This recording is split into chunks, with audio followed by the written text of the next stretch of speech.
السلام علیکم، میں ہوں حکیم رضوان طاہر۔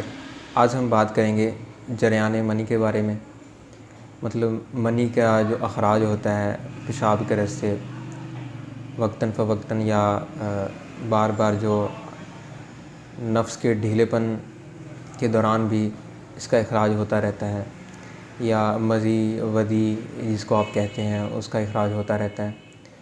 اس کے اخراج کے کیفیاتی اسباب بھی ہوتے ہیں، نفسیاتی اسباب بھی ہوتے ہیں اور مادی اسباب بھی ہوتے ہیں۔ جب ہم کیفیاتی اسباب کی بات کرتے ہیں تو جیسے کہ میں آپ کو گاہے بگاہے اس حوالے سے گائیڈ کرتا رہتا ہوں کہ کون سی غذا جو ہے وہ رطوبات کا باعث بنتی ہے اور کون سی غذا جو ہے وہ خشکی اور کون سی غذا حرارت کا باعث بنتی ہے۔ تو جب کوئی انسان جو ہے وہ ایسی غذا جس میں رطوبات زیادہ بنتی ہوں جسم میں ان کا استعمال زیادہ کرنا شروع کر دیتا ہے، یا پھر کچھ ایسے نسخہ جات استعمال کرنا شروع کر دیتا ہے، ایسے مقویات استعمال کرنا شروع کر دیتا ہے جو کہ رطوبات کا باعث بنتے ہیں، جیسے کہ اسبغول ہو گیا، گوند گتیرہ ہو گیا۔ تو مختلف لوگوں کو ہم کہتے سنتے ہیں کہ میں گوند گتیرہ اس کا استعمال کر رہا ہوں دانے سکن پہ جو ہے دانے ختم کرنے کے لیے، اور کچھ لوگ جو اکثر یہ کہتے پائے جاتے ہیں کہ میں اسبغول کا استعمال کر رہا ہوں، میرے معدے میں گرمی ہے۔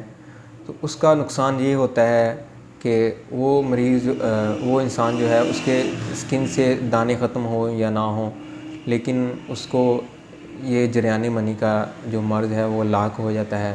لیکن جو میڈیکل سائنس ہے وہ تو اس کو بیماری سمجھتی نہیں ہے، وہ کہتے ہیں کہ یہ صرف نفسیاتی مسائل ہیں۔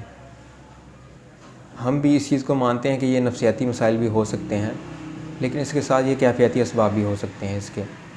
اگر تو اس کے کیفیاتی اسباب ہیں تو اس کا علاج جو ہے وہ، چونکہ میں آپ کو پہلے بھی اس حوالے سے گائیڈ کر چکا ہوں بار بار کہ 3 قسم کی کیفیات ہوتی ہیں: اعصابی کیفیت، عضلاتی کیفیت اور غدی کیفیت۔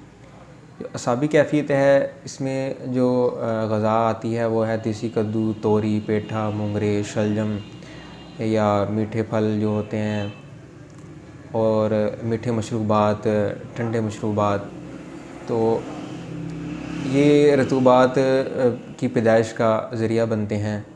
جو لوگ ان کا زیادہ استعمال کرتے ہیں ان کو جریان منی کی شکایت ہو جاتی ہے، تو ان کو چاہیے کہ وہ خشکی والی غذا استعمال کرے، جن میں کھٹے پھل یا پھر جیسے سبزیوں میں آلو، مٹر، بینگن، کریلے، بڑا گوشت، چنے کا استعمال کر سکتا ہے، وہ دہی کا استعمال کر سکتا ہے۔ تو جب وہ ایسی چیزوں کا استعمال کرنا شروع کر دے گا تو آٹومیٹک جو ہے اس میں جریان منی کے جو مسائل ہیں وہ ختم ہونا شروع ہو جاتے ہیں۔ ان مسائل سے چھٹکارا حاصل نہ کر سکے تو ہم سے رابطہ کریں، ہم اس کو اپنا جو ہے 15 دن کا کورس جو ہوتا ہے ہمارا وہ فراہم کر دیں گے۔ تو اس 15 دن کے کورس کے اندر اس کو غذا کا مکمل جو ہے وہ جو چارٹ ہے وہ بھی سینڈ کر دیں گے، اور میڈیسن جو ہم اس کو سینڈ کریں گے اس کے استعمال سے انشاءاللہ 15 دن کے اندر اس کا یہ مسئلہ ٹھیک ہو جائے گا۔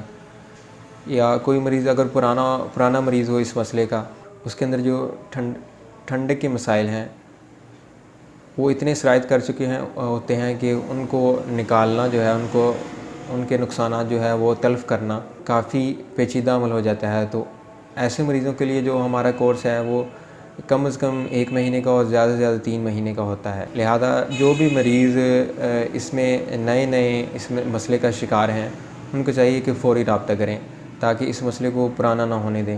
اگر مسئلہ پرانا ہو جائے گا تو اس کو نکالنے یا اس مسئلے کو ختم کرنے میں بھی اتنا زیادہ ٹائم لگے گا۔ آج کے لیے اتنا ہی۔ ہماری ویڈیو کو لائک کریں، شیئر کریں، ہمارے چینل کو سبسکرائب کر لیں۔ اللہ حافظ۔